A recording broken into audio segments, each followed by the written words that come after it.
I'd like to take a moment to let you all know about a new non-profit organization started by my brother Craig. It's called Treats and Truth. They fill oversized brown lunch bags with snack items, chips, crackers, popcorn, cookies, etc. Also, a bottle of water, toothbrush, toothpaste, sanitary wipes, and most importantly, a small gospel-tract book of John. No cigar? I'll have to talk to him about that. The bags are then hand-delivered to the homeless and people in need in and around the Los Angeles area. Let's help get this ministry off the ground. They're a 501c3 tax-exempt organization, so any and all donations are tax-deductible and greatly appreciated. Visit their website at treatsandtruth.org. Check out the show notes for the link. Also, please follow them on Facebook and Instagram. Thank you.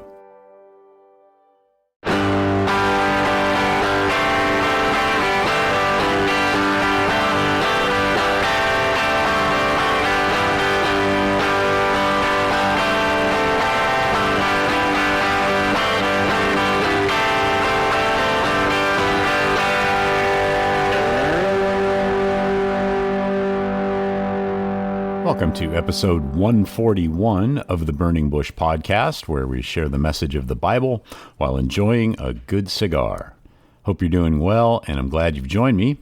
Today we're reading the New Testament book of Mark, chapter 14, with commentary from the notes in the Charles Spurgeon Study Bible, and I'm smoking the CAO Bones Connecticut Broadleaf in the Blind Hughie 6x54 Vitola. So let's go over to the CAO website and see what they have to say. Ever played a game of dominoes in a dark, smoky cigar lounge? That's the inspiration behind this full-bodied smoke. Handmade in Nicaragua, Bones is a complex cigar with balanced notes of wood, nuts, and vanilla. Light one up and play a while. And the wrapper is Connecticut Broadleaf. Binder is Connecticut Shade, and the fillers are Honduran Jamastran, Honduran La Entrada, Nicaraguan Esteli, and Dominican Piloto Cubano. And the body is medium full. Drink pairings are bourbon and coffee, and the tasting notes are sweet, nuts, vanilla, and coffee. And the Vitolas, the Matador, 7.25 by 54, Maltese Cross 6 by 60, the Blind Hughie 6 by 54, and the Chicken Foot 5 by 54. That is Bones by CAO.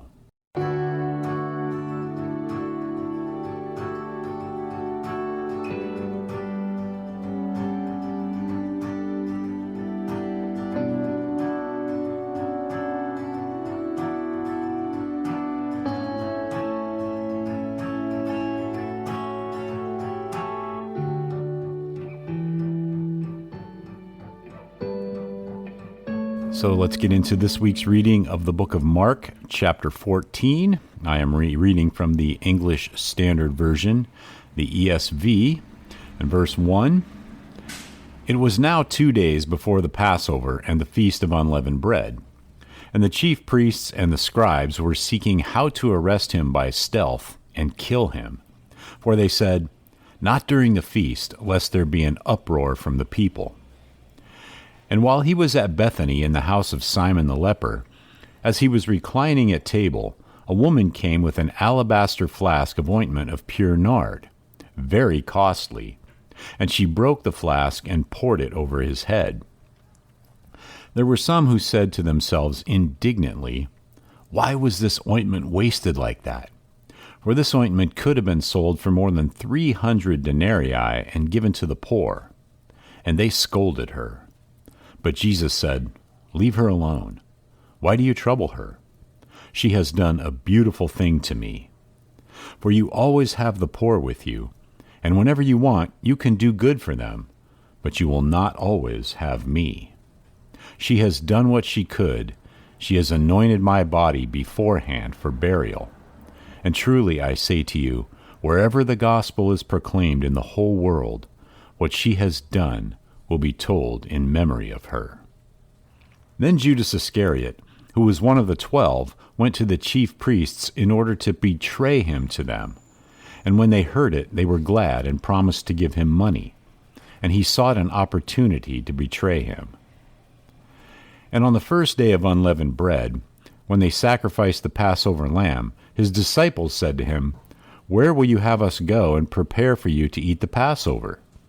And he sent 2 of his disciples and said to them, "Go into the city, and a man carrying a jar of water will meet you. Follow him, and wherever he enters, say to the master of the house, 'The teacher says, where is my guest room where I may eat the Passover with my disciples?' And he will show you a large upper room furnished and ready. There prepare for us."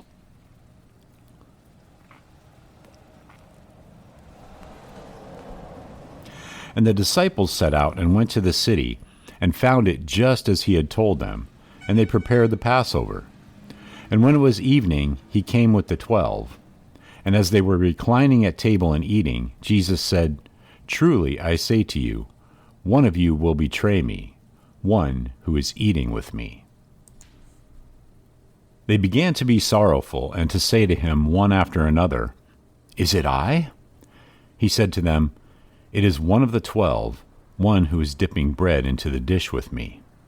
For the Son of Man goes as it is written of him, but woe to that man by whom the Son of Man is betrayed. It would have been better for that man if he had not been born." And as they were eating, he took bread, and after blessing it, broke it and gave it to them, and said, "Take, this is my body." And he took a cup, and when he had given thanks, he gave it to them, and they all drank of it. And he said to them, "This is my blood of the covenant, which is poured out for many. Truly I say to you, I will not drink again of the fruit of the vine until that day when I drink it new in the kingdom of God." And when they had sung a hymn, they went out to the Mount of Olives. And Jesus said to them, "You will all fall away, for it is written, I will strike the shepherd, and the sheep will be scattered. But after I am raised up, I will go before you to Galilee." Peter said to him, "Even though they all fall away, I will not." And Spurgeon comments on verse 29. Peter told him, "Even if everyone falls away, I will not." There was love in that utterance, and so far it was commendable. But there was also much self-trust in it, and there was great presumption, for Peter dared even to contradict his master to his face. And at the same time he contradicted the inspired Scripture, for Jesus had told the disciples that it was written that the sheep would be scattered. Yet Peter boldly denied both what God had written and what Christ had said. God save us from such a proud and self-confident spirit as that.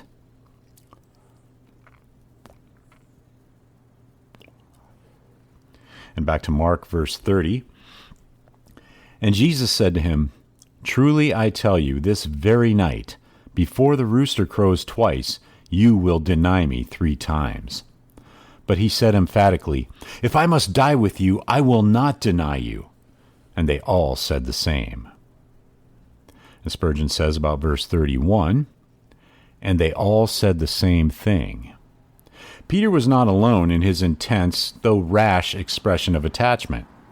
All of them did intend to stand with their master and die with him, as we too mean to do. But do we think we will carry it out any better than they? Not if our resolve, like theirs, is made in our own strength. Further, whenever a person who is called to be a leader goes astray, others are pretty sure to follow. It was so on this occasion, for when Peter made his boastful speech, all the rest of his brothers chimed in, and so shared in his sin. But Peter was chief in the wrongdoing, for he led them all.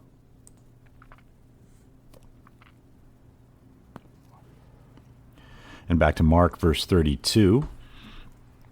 And they went to a place called Gethsemane, and he said to his disciples, "Sit here while I pray." And he took with him Peter and James and John, and began to be greatly distressed and troubled.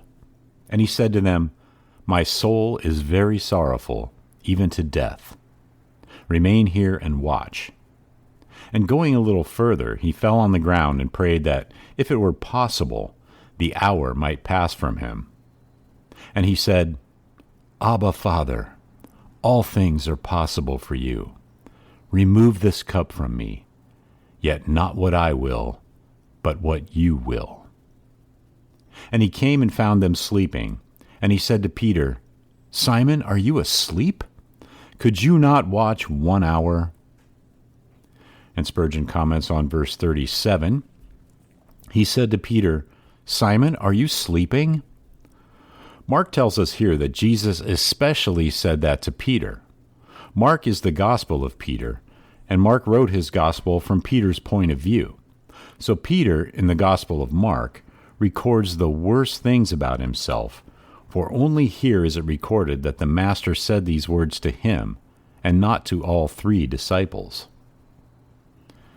And back to Mark verse 38. "Watch and pray that you may not enter into temptation.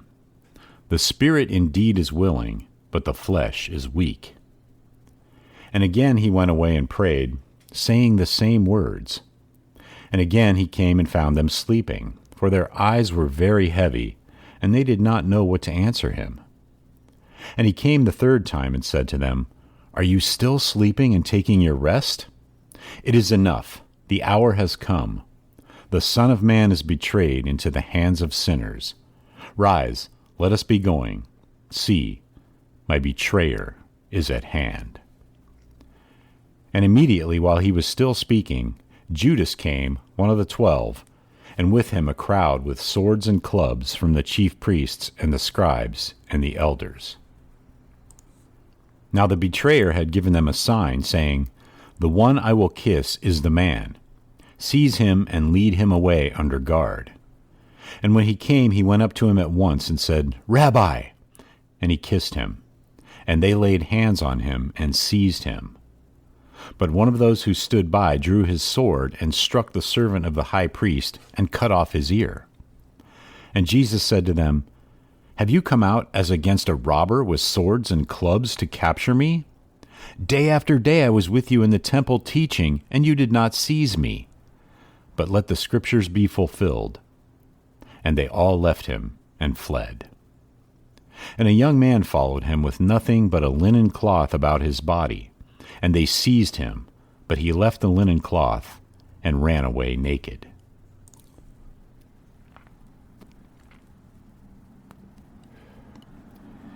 And they led Jesus to the high priest, and all the chief priests and the elders and the scribes came together. And Peter had followed him at a distance, right into the courtyard of the high priest, and he was sitting with the guards and warming himself at the fire. Now the chief priests and the whole council were seeking testimony against Jesus to put him to death, but they found none. For many bore false witness against him, but their testimony did not agree. And some stood up and bore false witness against him, saying, "We heard him say, 'I will destroy this temple that is made with hands, and in 3 days I will build another, not made with hands.' Yet even about this their testimony did not agree. And the high priest stood up in the midst and asked Jesus, 'Have you no answer to make? What is it that these men testify against you?' But he remained silent and made no answer. Again the high priest asked him, 'Are you the Christ, the Son of the Blessed?' And Jesus said, 'I am, and you will see the Son of Man seated at the right hand of power and coming with the clouds of heaven.' And the high priest tore his garment and said, 'What further witness do we need? You have heard his blasphemy. What is your decision?' And they all condemned him as deserving death. And some began to spit on him, and to cover his face, and to strike him, saying to him, 'Prophesy!' And the guards received him with blows. And as Peter was below in the courtyard, one of the servant girls of the high priest came, and seeing Peter warming himself, she looked at him and said, You also were with the Nazarene Jesus." But he denied it, saying, "I neither know nor understand what you mean." And he went out into the gateway, and the rooster crowed. And the servant girl saw him, and began again to say to the bystanders, "This man is one of them." But again he denied it. And after a little while the bystanders again said to Peter, "Certainly you are one of them, for you are a Galilean." But he began to invoke a curse on himself and to swear, "I do not know this man of whom you speak." And immediately the rooster crowed a second time. And Peter remembered how Jesus had said to him, "Before the rooster crows twice, you will deny me 3 times." And he broke down and wept. And that's the end of today's reading in the book of Mark. Be sure to check out the show notes for links to the Charles Spurgeon Study Bible, as well as today's cigar. Also, Groundworks Ministries for daily Bible studies and devotionals. Treats and Truth Ministry, where you can get involved in helping to spread the gospel to and be a blessing to the homeless. And the Burning Bush Merchandise Store, where you can pick up some items to help spread the word about the show. If you know anyone who needs to hear this, please let them know about the podcast and help share the message of the Bible, the hope we have in Yeshua Messiah, Jesus Christ. If you'd like to contact me, you can email me at steve@theburningbushpodcast.com, which is linked in the show notes as well. So until next time, have a great day, have a great cigar, and God bless.